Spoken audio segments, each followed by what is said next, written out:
The squats. Squatting is the best lift you can do in the gym. It uses your entire lower body. It will increase your muscle size, strengthen your quads, hamstrings, lower back, upper back, and even your core. There is no other movement that you can do that allows you to put a heavy load on your back. Whoa. The squat is also one of the most intimidating exercises there is to do in the gym, which explains why not a lot of people do it. It's intimidating with good reason. Squatting all the way down and standing up with a heavy barbell on your back is not the easiest things to do. It's a pretty technical and complex movement with a lot of little details to pay attention to. In this video, I'll cover it all and you too will be able to squat. First, let's learn how to do it without the bar. The most important thing is to know to keep your feet and toes pointed 30 degrees out. Your legs should be shoulder width apart. And with this squat, we break at the hips. So as you can see, I'm moving my hips first. Breaking at the hips means the first movement for the squat is the hips, not the knees. For the high bar squat, it would be the knees, but in our case, we are breaking at the hips first, as I so awkwardly demonstrate here. This would be breaking at the knees, what we will not do. Of course, you break at the hips and then the knees, but here's a demonstration of not breaking at the hips. Okay, and so after that, you want to squat all the way down and you want to push your knees out. Get them out of your way. You'll see later in the video how that can really affect your squat. Also, you allow your body to go forward because if you try to keep an upright back, you will lose balance. A lot of people say to keep your back upright, but on the low bar squat, it is okay for it to lean forward. So go ahead, let it lean. Also, notice that you should keep a neutral spine with your neck and your spine.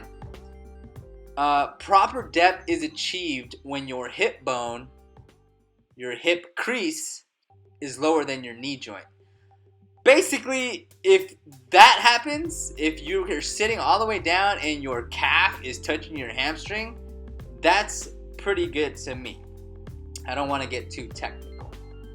So before we can squat with the bar, you'll notice that you might have a lot of tightness in your shoulders, in your ankles, in your hips. So you're going to want to do some stretches like I'm doing right here. In the hand position, what we want to do is first start off with the bar and make sure it's center. Because if it's too high or too low, it's going to be really difficult for us to properly rack the weight on our backs. You see these knurls? You're going to use these things to guide where your finger goes. So for me, I use my pointer finger and I put them on those knurls, those little white rings. That's where I put them before I set up. Now here's a great angle on how to do this. So as you can see, I put my hand there, and also notice that the thumb goes over the bar. If your thumb goes under the bar, it's going to put a lot of stress on your wrist. Also notice that the front of my palm is what's grabbing the bar. It's not my entire hand. So here's a demonstration of the whole movement.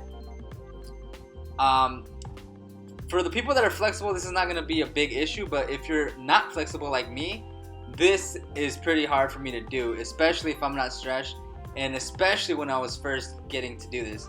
So as you can see, the bar placement is pretty low on my back. It's actually uncomfortable at first, but you learn to get it right.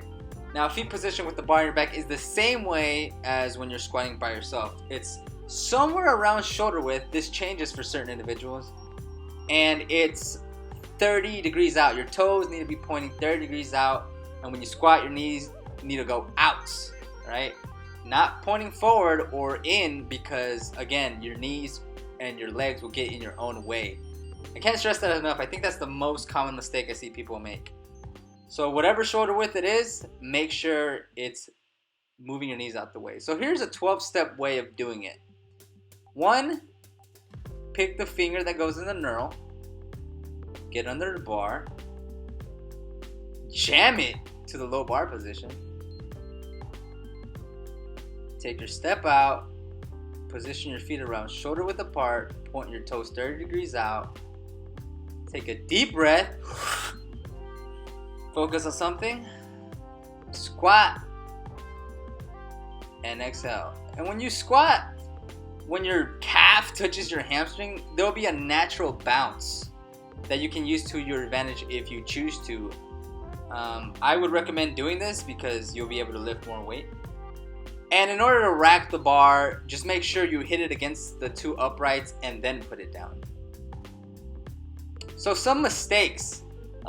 This one is where you think you're squatting right, but you're not. As you can see, first my lower body goes, then my upper body goes.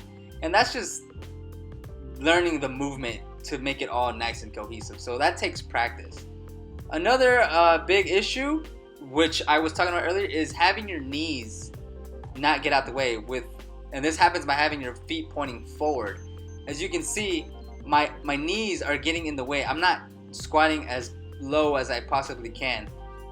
That's why you see a lot of people look up when they're at the gym squatting. Now that I've fixed my legs and put 30 degrees out, you can tell a huge difference in my depth and just in the way it looks. The other way, it's so much more not comfortable for me. Again, demonstrating the front.